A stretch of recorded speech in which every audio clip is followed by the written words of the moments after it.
Hi, Siobhan. So rates in South Africa have gone up significantly over the past year.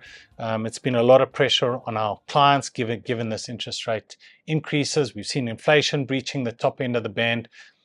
It remains a big focus, particularly for our corporate clients. Where are interest rates in South Africa going from here? Right now, we think that the repo rate is going to peak at 7.5%.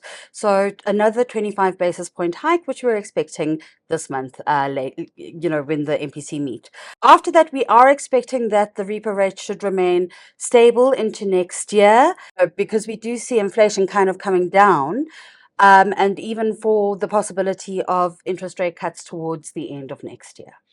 Okay, but there are obvious risks around it. We know the Fed might be hiking a lot more. So what are the global risks, please?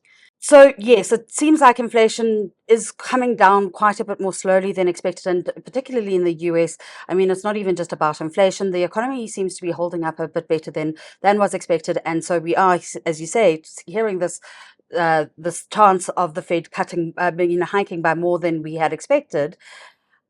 What does it mean for South Africa? Well, I mean, I think if we see quite a few more hikes, there is a possibility the SARB might have to kind of add one or two more hikes to their path, mostly just to kind of stem your currency flows to some extent, as much as the interest rate differential works.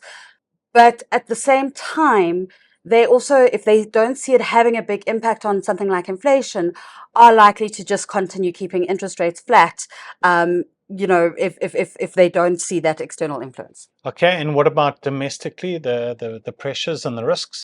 It comes down to load shedding. It's really affecting every aspect of our lives right now, and what it is that with load shedding, we're seeing a lot more wastage. We're seeing businesses having to take on quite a few more costs in terms of trying to keep their businesses going, and so this could then reduce the already relatively slow pace of decline that we're seeing in inflation, and might even put some upward pressure on inflation.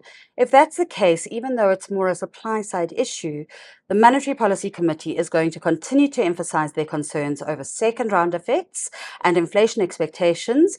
And if they don't see those coming down, then they are going to have to push interest rates up as well. So really, on balance, I think the risks are to the upside.